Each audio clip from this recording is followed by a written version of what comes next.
Hello, everyone. Welcome to this presentation about AI and social work education. My name is Erin Kemmerer. I'm a professor at the University of North Carolina at Pembroke, and we are presenting back information from the AI Academy, which UNCP graciously sent me to, and other colleagues within the College of Health Sciences. And one of our tasks as participants in the AI Academy is to bring the knowledge that we gained back to the department that we work in. So I wanted to prepare this presentation for you all so we can talk about AI in our department with our students in practice in the social work field settings where our students practice and where we practice. And I also want to give us some hands-on interactive type of experience with these platforms. So interestingly, this front page of the presentation, this title slide, the image here was generated by an artificial intelligence software. I asked it to create an image for me that would be ideal for the top page of this presentation. And what you see here is like some technological elements and then all of these symbols of humanity. So it's this fusion of tech and humanity. And that's kind of the crux of AI. Um, you know, just to go over some objectives for this presentation, some learning objectives, I want to help foster an understanding of AI and its impact. I'd like to go through a cost benefit analysis because there are definitely pros and cons to artificial intelligence in our society and in social work. I'd also like to explore the ethical issues and guardrails that we need for AI use in a responsible and ethical manner. So, talk about education, talk about social work, and the responsible use of AI. Um, Now, thinking about AI, artificial intelligence, it is most broadly changing how we work. It is changing the entire social landscape around human labor. And so we have to consider how social work as a discipline and a field might be impacted by those changes. We already can see some of the changes being implemented in practice settings and in education. And I know that because I have my own fears and anxieties about it are running high. There's fears about the catastrophe of automation and how that might change human beings' ability to make a living. And so it's very real. The concerns and anxieties and fears are very real. I also am deeply of the belief that we fear what we don't understand. And so I hope that through this presentation and maybe some other educational work with artificial intelligence, we can get a better understanding of these tools so that we can be the ones to impose some ethical guardrails about the responsible use of artificial intelligence, because it is not magic and it will not solve all of our problems. Within the realm of the AI Academy, there was a lot of discussion about this fear of automation. And I think in social work, that is a genuine ethical concern because we're talking about human services, therapies, community organizing. These are deeply human tasks that we do as social workers. And so we want to make sure that we maintain the humanity of social work while also leveraging the power of these tools because they are mighty and they are at the same time still developing. They have glitches, they have issues and ethical issues, especially. I'll talk more about it, but there's this notion that I want you to first um, understand or bring into your mind about truly human work. There are some things that can only be done by human beings well. And I want you to consider that as we're talking about AI and social work, or as you think through these tools. Um, it's easy to think, okay, we can just ban the use of AI. But actually, bans are not quite effective because it's very difficult to monitor. And they're also, it's the classic element of human psychology where if you ban something, then people want to do it more. So, banning things is not quite the route that people who are learning a lot about AI are recommending. It's more of an integration of the technologies and guardrails and policies about its responsible use because it's not going away. In fact, it's developing more powerful tools every single day for AI tools. So let's talk about what AI actually is, right? Let me see if I can, I'm going to hide that so you hopefully won't be able to see my floating meeting controls. So Gen AI or generative AI is a type of artificial intelligence that's designed to create new content. So it creates text, images, music, even video by learning from existing data. And it uses a process called machine learning. Machine learning is a branch of artificial intelligence that is focused on creating algorithms, and this allows computers to learn and make predictions and make decisions based off of massive, vast amounts of data. Now, large language models, which are the type of things that you see our students using to generate papers. They are a type of AI that is trained on vast, almost incomprehensible amounts of data, of text data, so that it understands and generates human-like language. LLMs use machine learning, and it's predictive, it's generative, it creates, and it's very humanoid. um, the way that it generates text is based off of input prompts. And so a typical software, this is a common terminology, is input and output, right? We use it in, for example, the software SPSS. We input something into SPSS and then it gives us an output, which we interpret. And the same thing can be said about large language models, such as ChatGPT, Google Gemini, Claude, Perplexity, Copilot. Copilot is actually the one that is built into our Microsoft Office suite that the university provides us as a package. Although I put it last on this list for a reason because I find it to be the most need of improvement. The one that I use all the time is ChatGPT, and I use it every single day to help me with things like scheduling or to-do lists or prioritizing my most important work or even communication, trying to help make sure that my communications are professional and streamlined. Um, Also conceptual and research tasks, trying to understand ideas, problems, methods. It's very useful for information gathering. And basically, these tools they're complex. They all have different personalities. There are free versions and there are paid versions. The free versions are powerful for me enough for the work that I do. Sometimes I'll reach my limit of my capacity of how much in a day. Like if I'm using it a lot, I'll reach the limit and it will tell me you've reached your limit for today. But the paid versions are extremely powerful. I've never accessed any of the paid versions of these technologies because I haven't really needed to. But our students might. And so that kind of contributes to this continuation of the digital divide and technology access issues.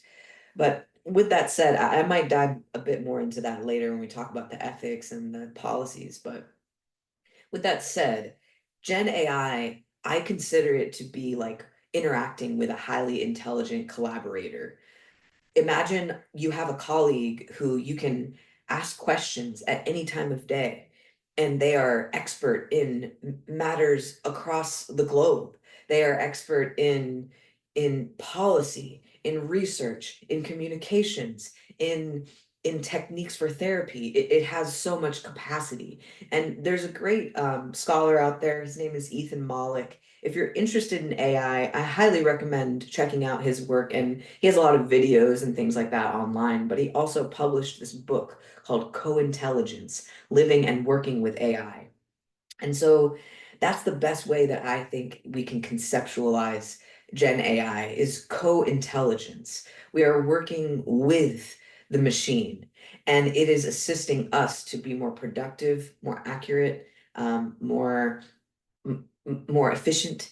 And one of the features of it that's really interesting is that it remembers. If you sign in and you create an account and you have the memory turned on, it remembers. Like, for example, actually, let me just one thing I wanted to do with you all is to show you sort of the aspects of AI hands-on. So I want to move out of the slideshow for just one moment here and see if I can't share with you. Bear with me. Okay. So you should be able to see this is chatgpt.com and I have an account, right? So you can see I have a memory. I don't know if I want to share everything with you all on my memory on my chat GBT, but you can see I went through and I asked it about crisis intervention plans. I used it to help me organize my thoughts about this presentation and help me generate this presentation.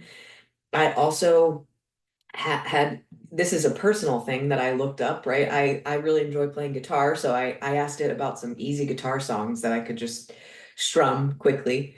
And it's really, it has so many uses. It's so multifunctional, multi-purpose. Like I can move from looking at stuff about crisis intervention to I'm looking at the chords for Wonderwall, right? It's like this one machine has so much capacity. There's even these other features, like if you get the paid account, you can use something called DALL-E, where it's kind of a play on a pun, right?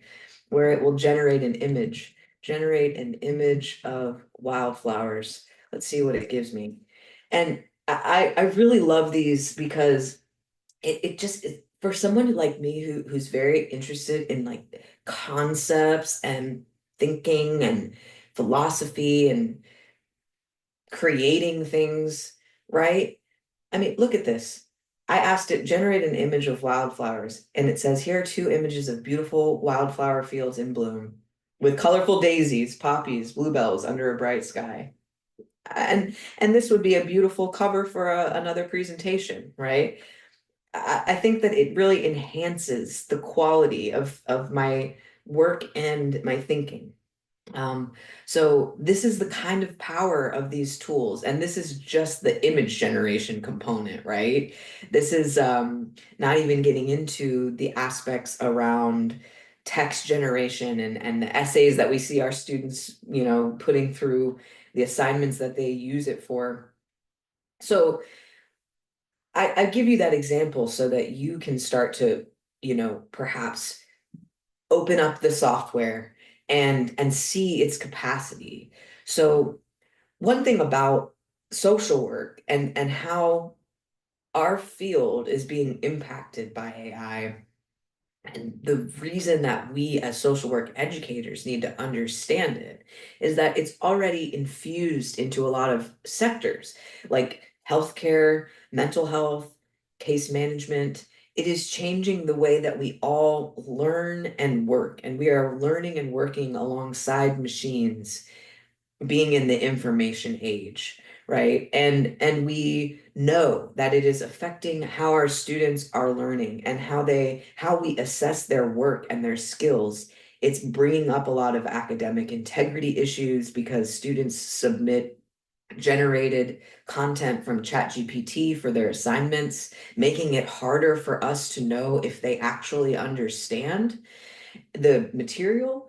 But it can also be used to our advantage. As I said, I use it every day to help me offload my tasks around communication and scheduling and design and instructional design. It can spit out a rubric I mean, give it 2 minutes and it will give you a rubric, which would have normally taken me as a human being like an hour to do, right? So there's a lot of advantages and power behind it. It also presents a multitude of ethical issues. So we need to be the ones who enforce some policies and guardrails about its acceptable and responsible use, because it can get really complicated.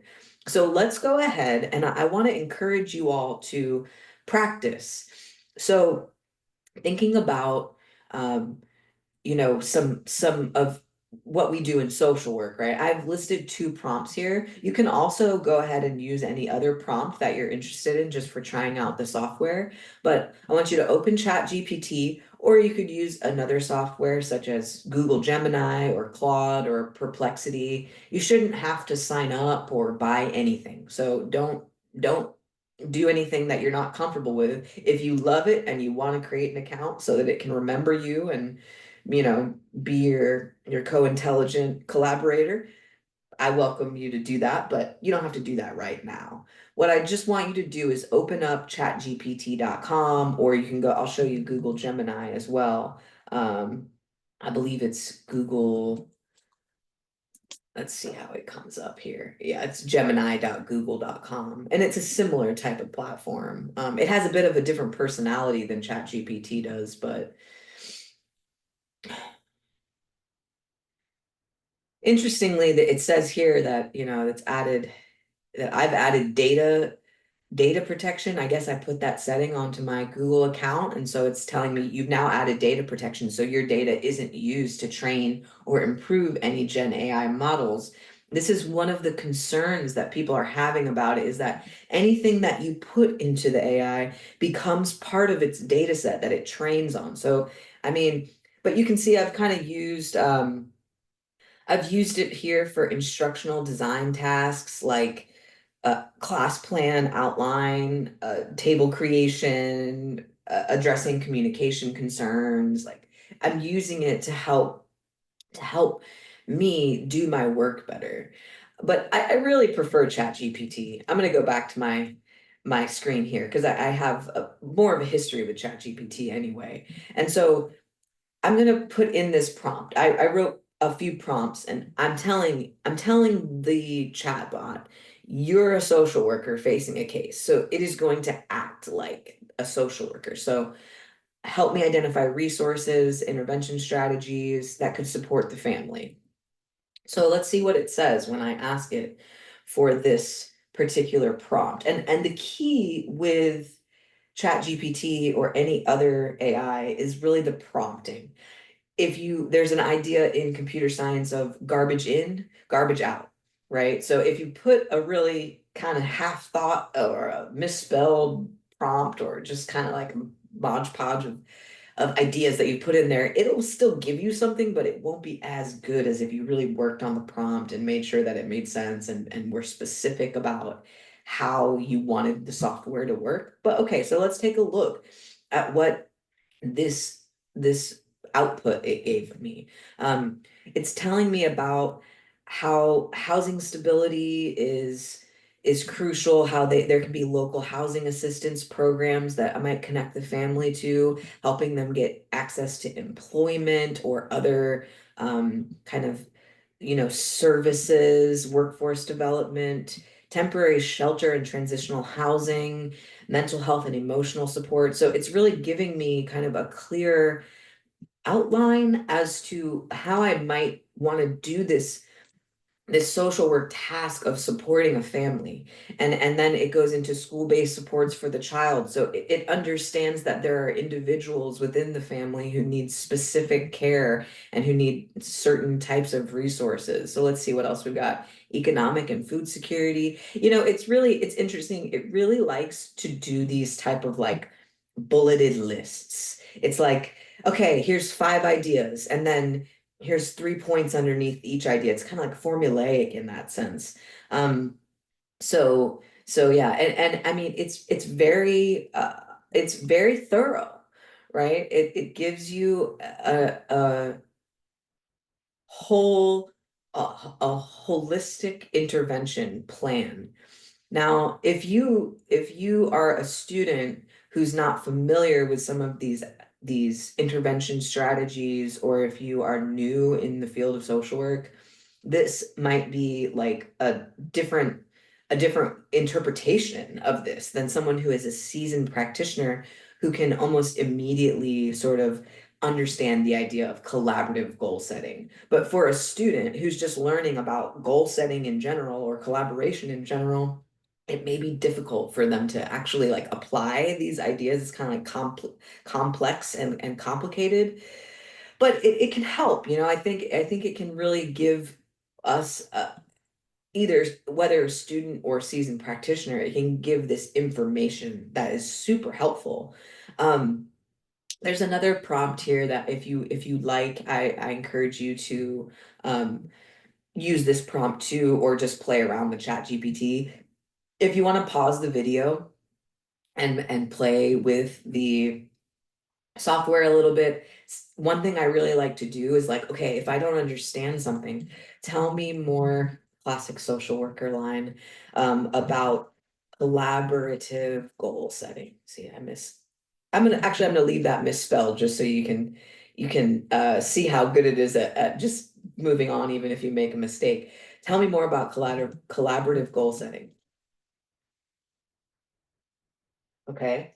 And then it's going to go into this because again, it's a highly intelligent collaborator and it knows so much about so much that you can ask it for details and clarification. And for that reason, it's a lot better than just a Google search or other types of research, right?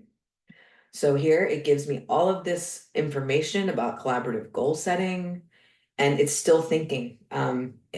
It spits out a lot. So okay, we had a little foray into using the tool of ChatGPT, and I want to bring up something important, which is how the tools are currently already being applied in social work. Um, thinking about things like predictive analytics. So, and this is one of those situations where it's actually an ethical issue that's being presented to social workers. Using algorithmic tools to predict high risk cases in departments of social services or child protective services is very dangerous because these tools are trained off of historical data. So all of that historical bias that is encoded into that data is then being translated into what we think of as sort of this like magic tool that's going to help us to figure out who is a high risk client, who and which cases we need to pay the most attention to. But unfortunately, this data and the machines are extremely biased. The human biases of racism, sexism, classism, homophobia, ableism, these things are built into the machines, and there hasn't been that much work to address some of that bias. There's a fantastic documentary, if you're interested in this area, called Coded Bias. I believe it was on Netflix a while back, but it might be, you can probably find it on another streaming platform. But yes, Coded Bias is a fantastic documentary if you'd like to explore this idea more or learn more about it. It talks about how the actual development of these softwares and who was a part of developing them, it made it so that bias was kind of inherent in the platforms. Another area where it is currently being applied and used is around mental health support and psychoeducation, right? Like, let me actually, there's going to be probably several points in this presentation where I go back to Chat GPT and ask it for its thoughts and ideas. Let's see, so how about this? I'm actually going to start a new chat because sometimes when you're talking to it in one chat, if you keep going with a different idea, it doesn't always get that you're trying to move forward and you don't want it to reference the previous stuff. So I'm going to tell it pretend or behave like a CBT therapist. I'm feeling very depressed and I need some support. Okay. And I'm asking it. And now it's behaving like a CBT therapist. I'm glad you reached out. It's a big step and I'm here to support you. It has this personality to it. And then it's explaining, it's actually doing the work that we sometimes do where we explain what the therapeutic modality is. And then it's asking me questions. Would you like to try identifying a specific thought that's been on your mind? Sometimes it helps to take a closer look and ask questions like, is this thought entirely true? Is it helping me or is it making things feel worse, right? It's doing the work of a CBT therapist. But what's extremely dangerous about this is there have been cases um, where a man lost his life because he was talking to a chatbot like this. He was having suicidal thoughts, and the chatbot actually advised him how to harm himself. That is very scary. This can go fatally wrong. I'm going to ask it. Tell me about the case where a man lost his life due to discussing with a chatbot. Let's see if it can pull this up and tell me about it. That's the really interesting thing too, is that it tells me about itself. It says there was a notable case involving a man in Belgium who, according to his family, died by suicide after engaging extensively with an AI chatbot about his mental health. This happened in early 2023, just last year, right? So we have some serious uh, risk that this presents. And again, the idea of truly human work for high risk situations and sensitive situations, a human being might be the only agent, the only actor that can intervene well and that can actually offer true empathy and support, right? Even as I'm going through and asking it about cognitive behavioral therapy and asking it to act like a therapist, I still know metacognitively that this chatbot is a machine and not a human being. There's no Joe on the other side.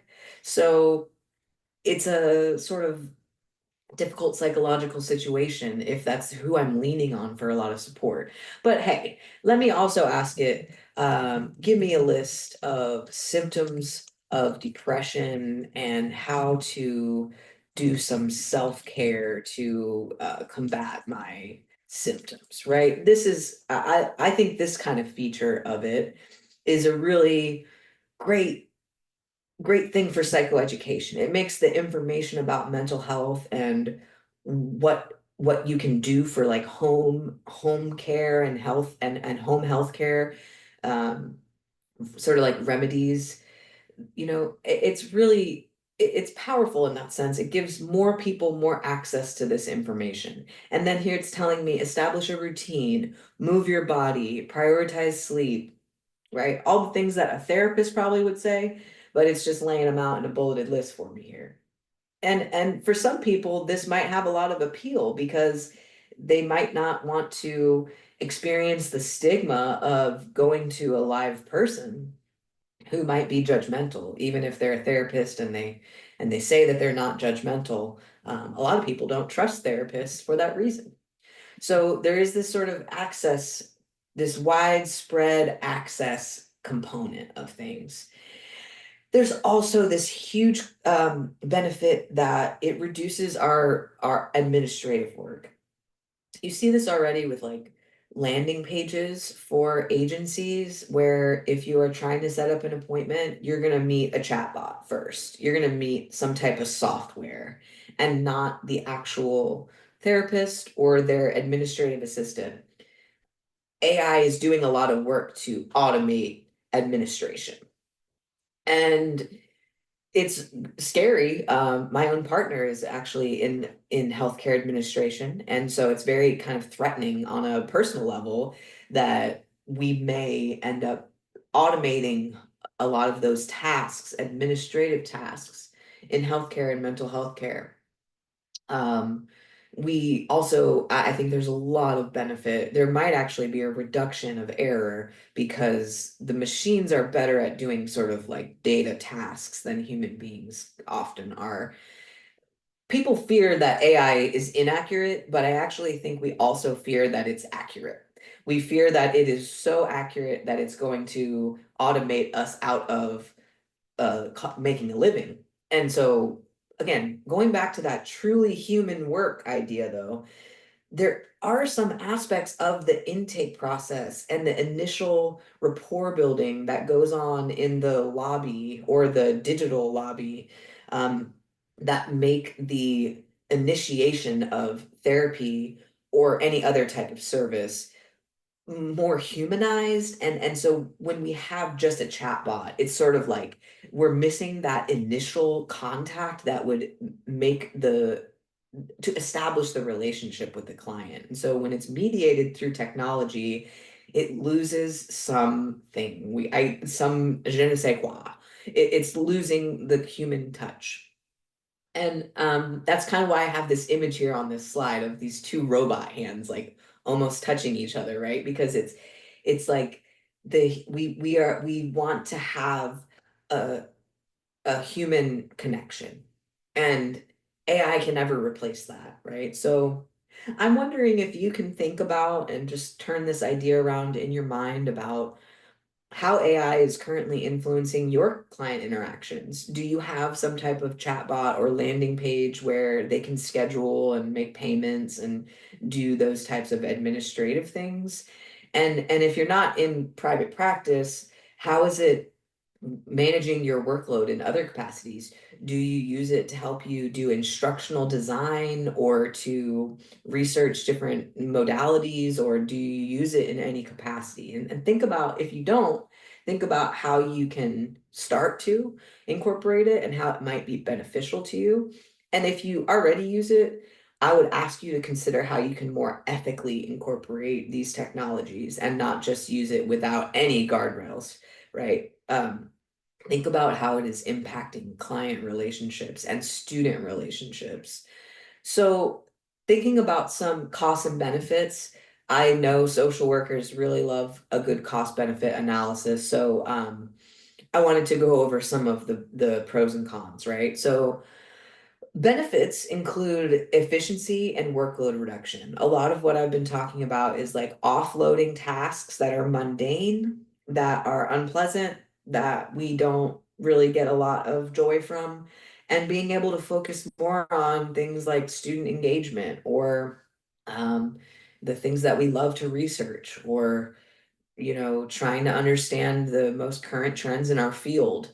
Those things are more exciting than making a rubric or a schedule.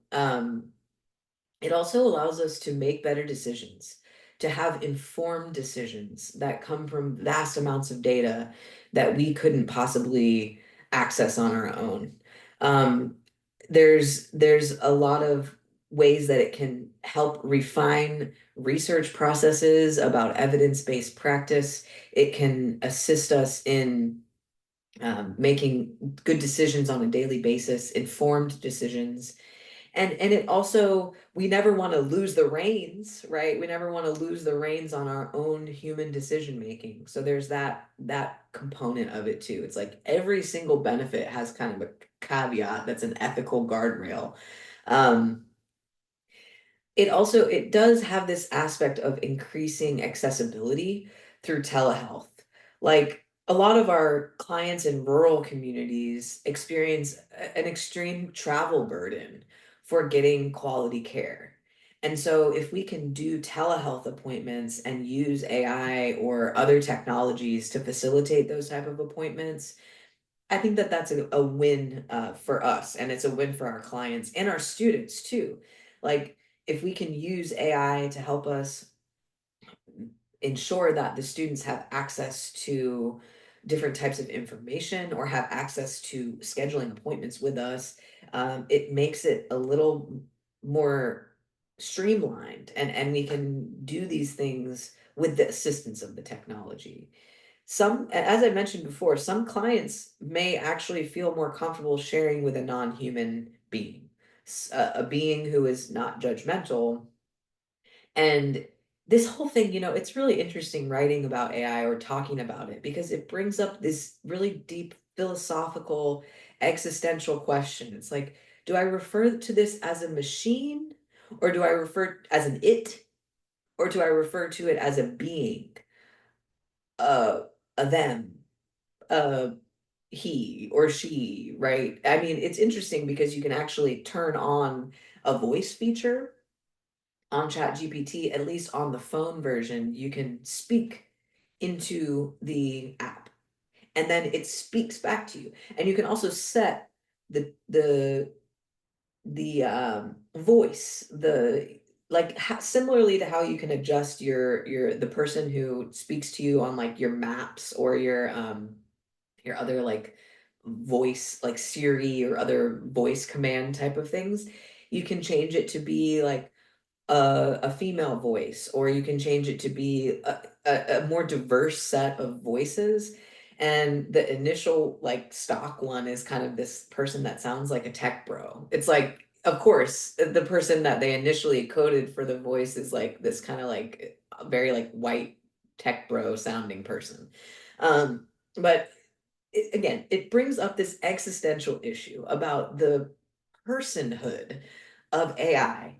And because I am a philosophy nerd, I really am enjoying the conversations that we're having about it. But I think for most people, it's very unsettling. And it's very it's calling into question what it means to be a person and what it means to be fully human.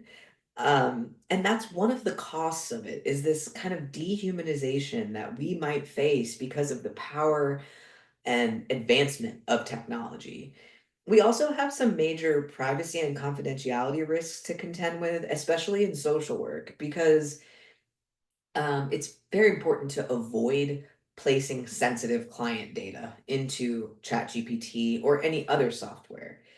There was a case where, and this is just anecdotal, a friend of mine shared that she heard that, and she's a social worker, and she heard that an agency has banned the use of AI for taking case notes because workers were putting sensitive client data into ChatGPT so that it could synthesize and spit out some really clean, beautiful notes, right? And the notes are clean and beautiful, but the issue is that then people's names and birthdays were being put into ChatGPT.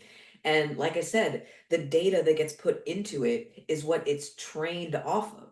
So it's a really serious data privacy issue.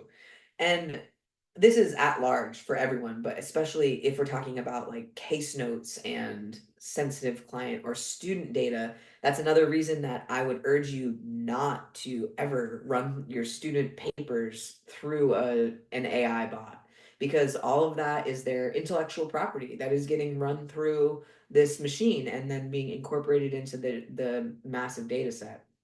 So consider that as a serious cost.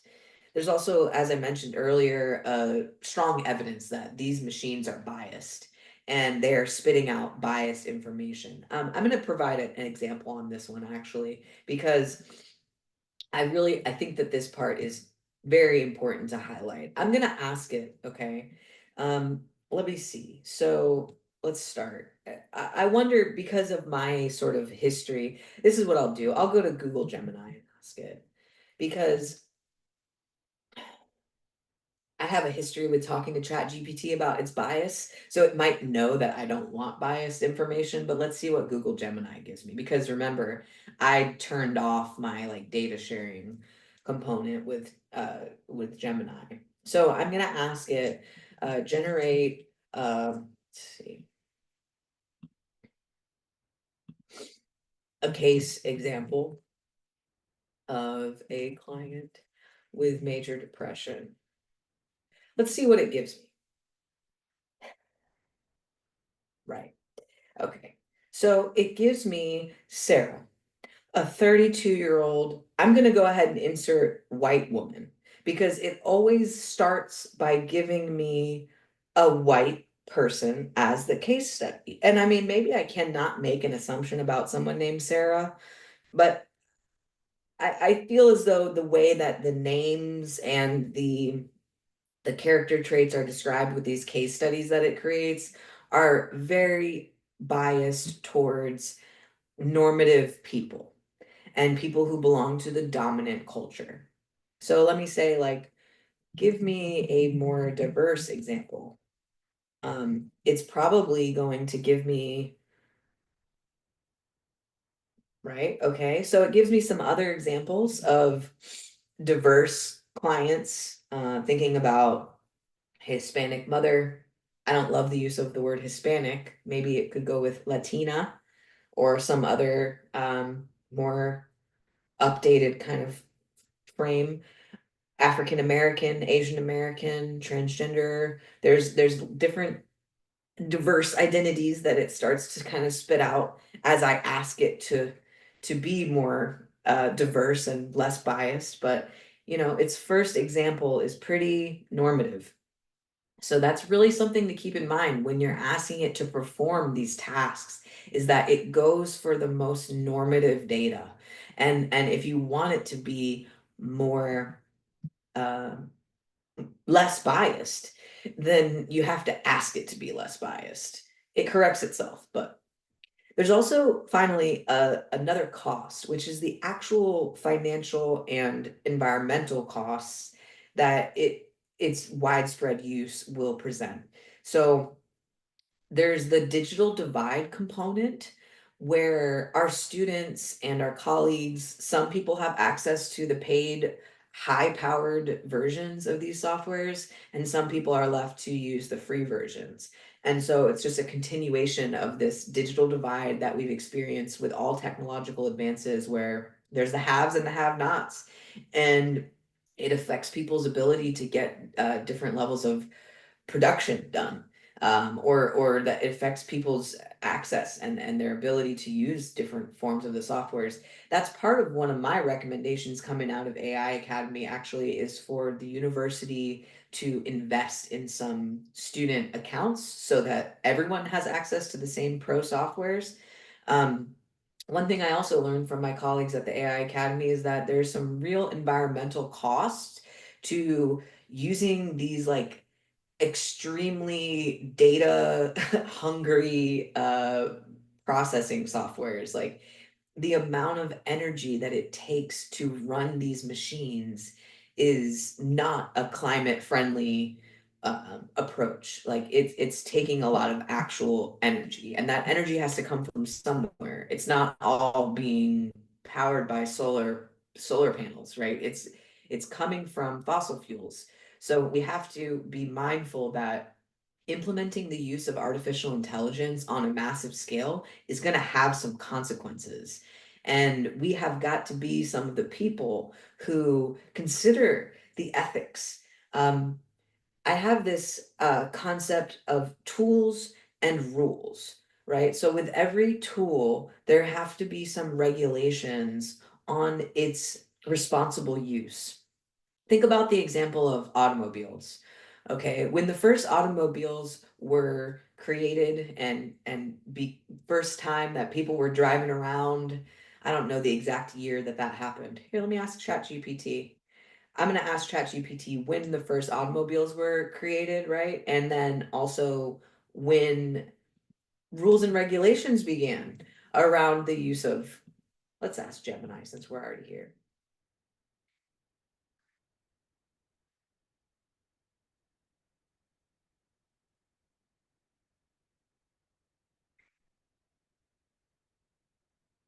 So I'm asking it, when were the first cars created and when were the first rules of the road created? Um, so they tell me all about the first Benz. I guess that was the um, first ever car in 1885. And it wasn't until the early 20th century that more standardized traffic laws began to be adopted in many countries. It's all dependent on the location and who we're talking about, but I think the same type of principles apply to AI, that we need to have some standardized policies and laws and rules around the use of AI because it holds a danger to it. There's an ethical responsibility that we have to making sure that these softwares are regulated. And we cannot currently trust the companies who design these softwares to regulate themselves. Um, their profit motive is the main motive, and they are really thriving financially because of these innovations. And so any regulation on them is seen as sort of a governmental intrusion on their freedom to make money. And I very much disagree because I think that we have a responsibility, and it's going to start in the university where we need to create policies and be conscientious about the ethical consequences of AI, right? Thinking about things like data privacy for everyone, but especially for clients. If we're using one of these softwares for clients or for students, they should know that their data might be put into some of these systems. There, along with that, it's like a transparency issue of how does this work? What goes on with my data? What happens to my data once it goes into this system? And an accountability that we have to be able to cultivate trust and accountability in that way. Like if we're using it, we should name that we are using it, and then back to this final point about anti-oppressive practice. There's a high risk of perpetuating cultural and racial biases when we rely entirely on predictive algorithms.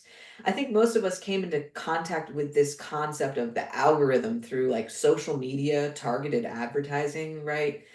The ads that get sent to us are based off of what we have liked or what our preferences or things that we've engaged with, content that we've engaged with in the past.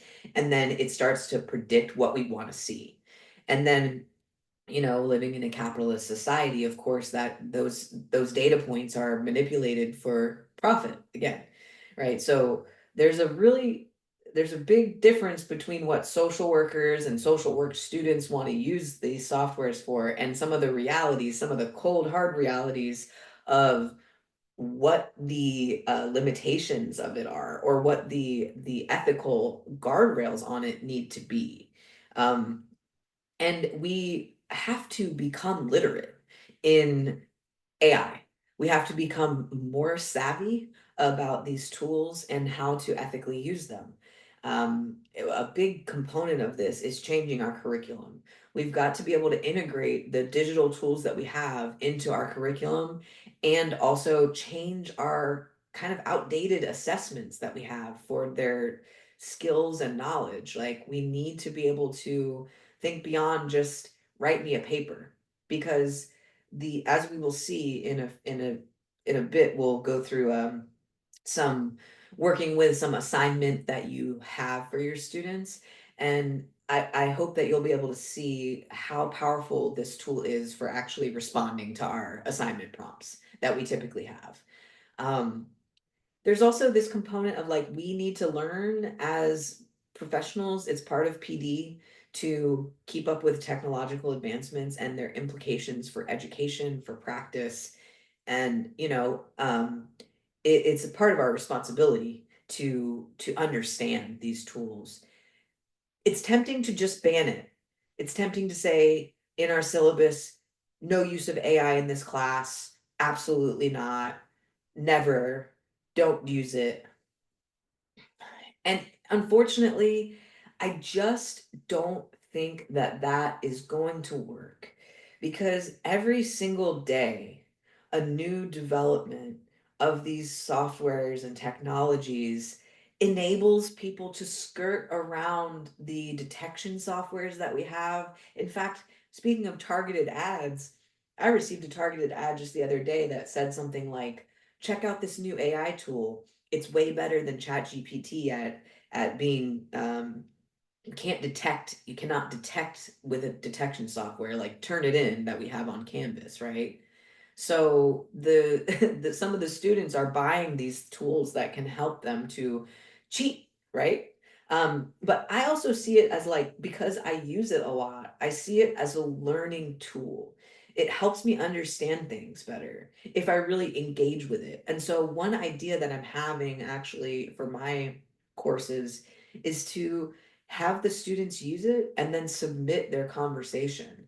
Instead of saying don't use it, I'm going to say use it and then have a generative conversation with it where you learn something from it and you actually get the material. Um, And that can be achieved through like follow-up questions. Remember back when I was showing you the example from earlier, I asked it about what is collaborative goal setting, right? So I kind of like dug deeper with it, and I think that could be a useful way that the students could use it. Again, recapping the cost benefit analysis. I don't need to read all of this off to you, but it's really about the benefits and the costs. I don't think that it's clear which one is really winning out in the scales, right? There's a lot of costs and there's a lot of benefits. The future is uncertain.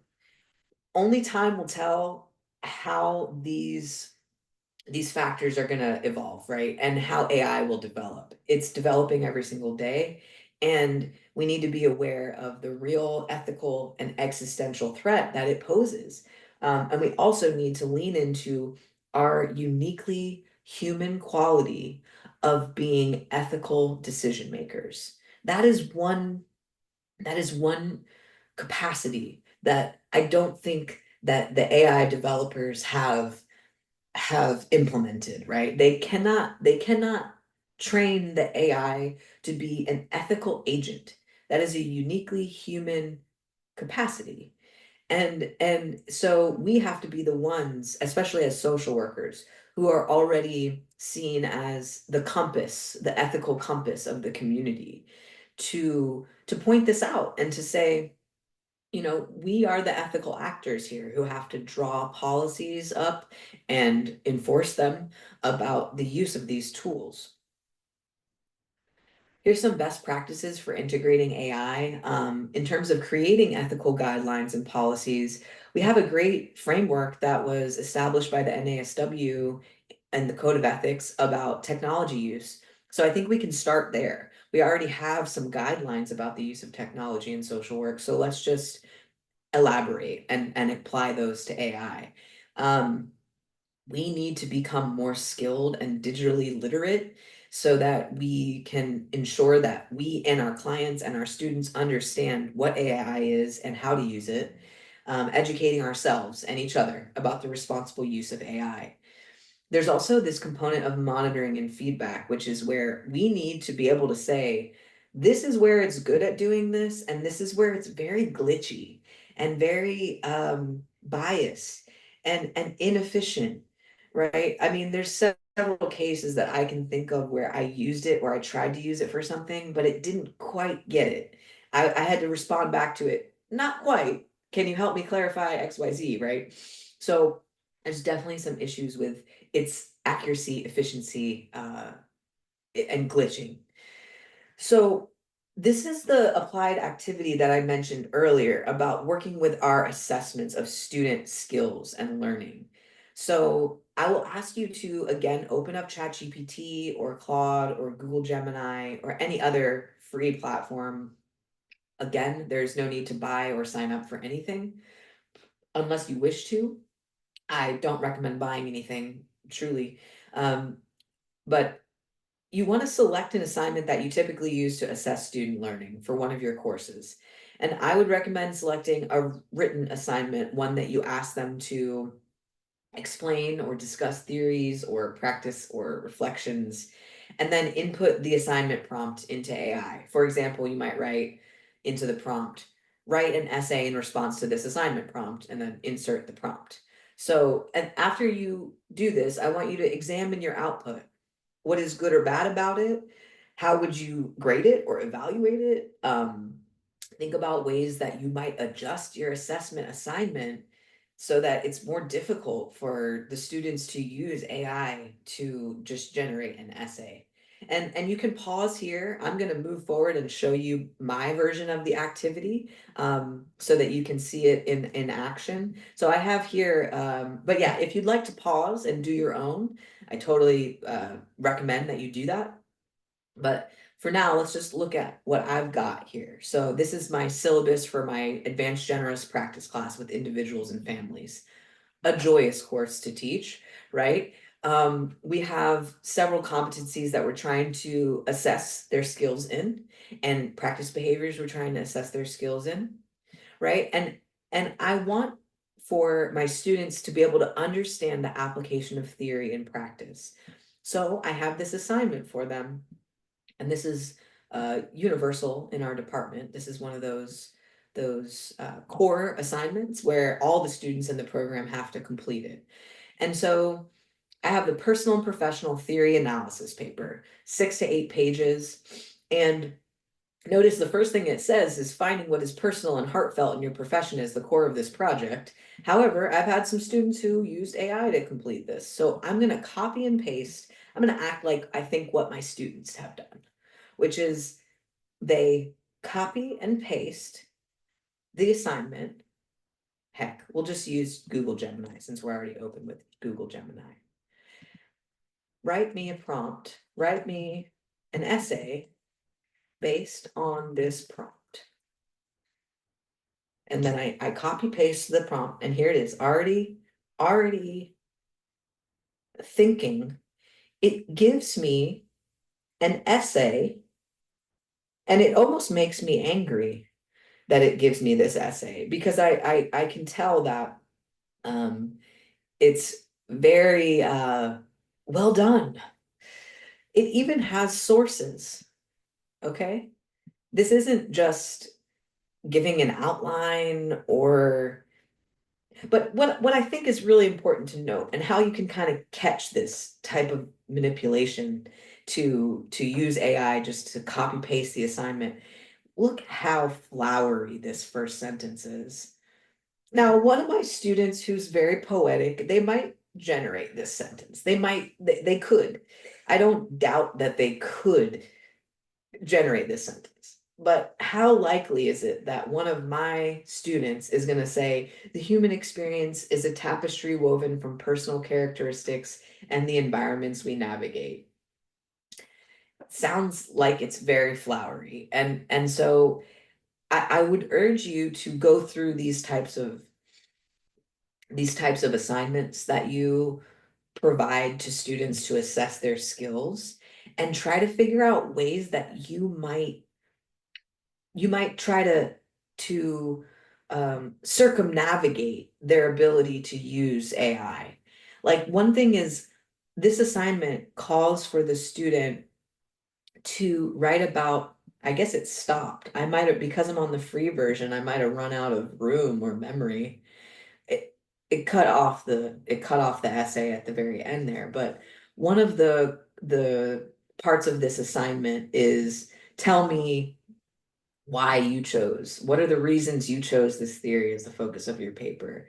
So I'm going to actually go back to Gemini and ask it again, what are the reasons? And then it's going to tell me some reasons that it chose that.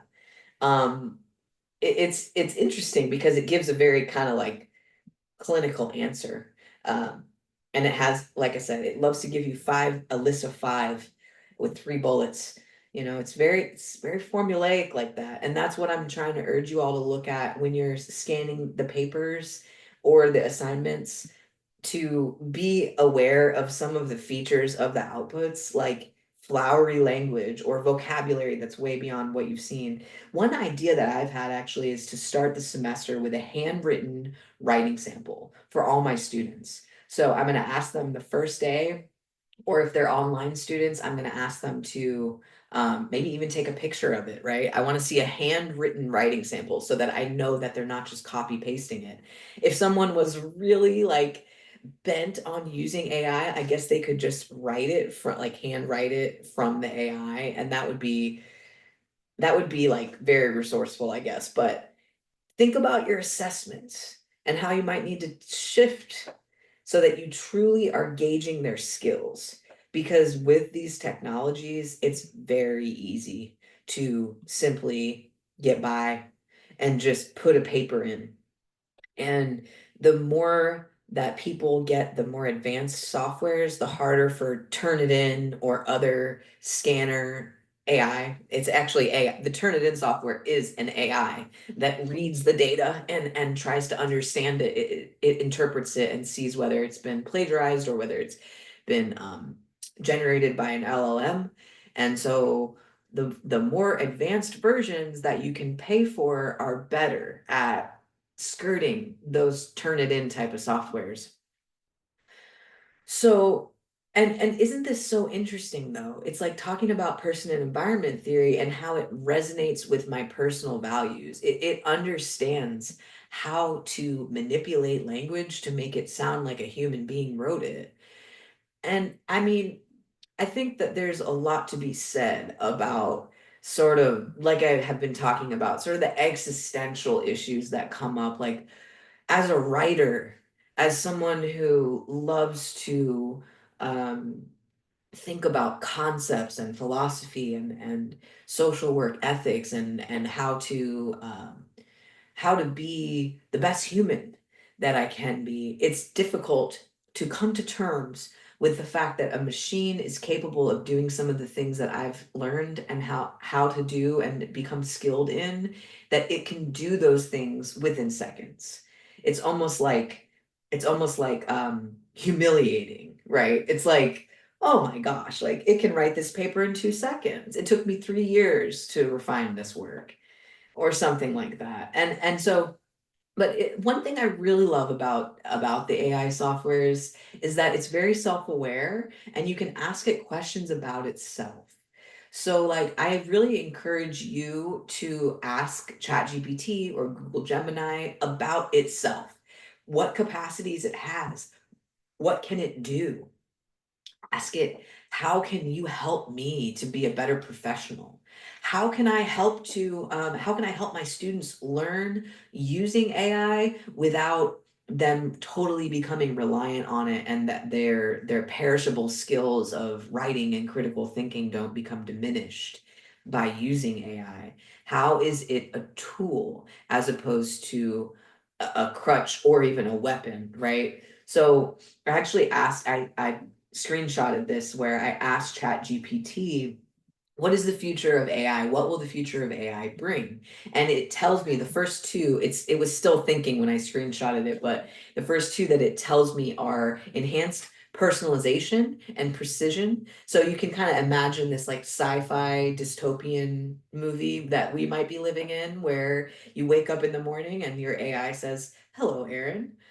It's creepy. I mean, it's like awe-inspiring and it's creepy. So enhanced personalization and precision, and then two, AI in the workplace. These are the places where it's going to keep developing and growing, and we need to keep up with it and be aware that, everyone is kind of learning about this at the same time as it emerges. It's such an emergent situation that there's no real experts. Um, Maybe there are some people who are really involved with AI development and computer technology that are sort of more expert than others, but especially for educators and social workers, there aren't very many people who are like the expert in AI and social work. And we also really need to consider how we can guide the direction that we are going in with it. There's a call to action for us to be the ethical people who make policy decisions and who cultivate an environment, a learning environment where we encourage the responsible and ethical, effective use of technology in the field. So, with that said, I really appreciate your time and attention to this presentation. I hope that it's been fruitful and that you've learned something about AI. I have certainly learned a lot about AI through going through the AI Academy. And if you have questions, comments, or musings about AI and social work, here's my email address. My personal is aaron.kemmerer@gmail.com.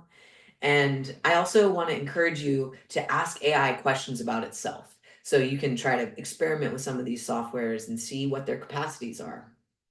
Again, I must give partial credit to ChatGPT because this presentation was partially generated in collaboration with ChatGPT. So I'm thankful for how streamlined it helped me make this PowerPoint. I appreciate you all for listening, and I hope that you have a wonderful time and use AI in the most responsible and ethical way that you can. Take care.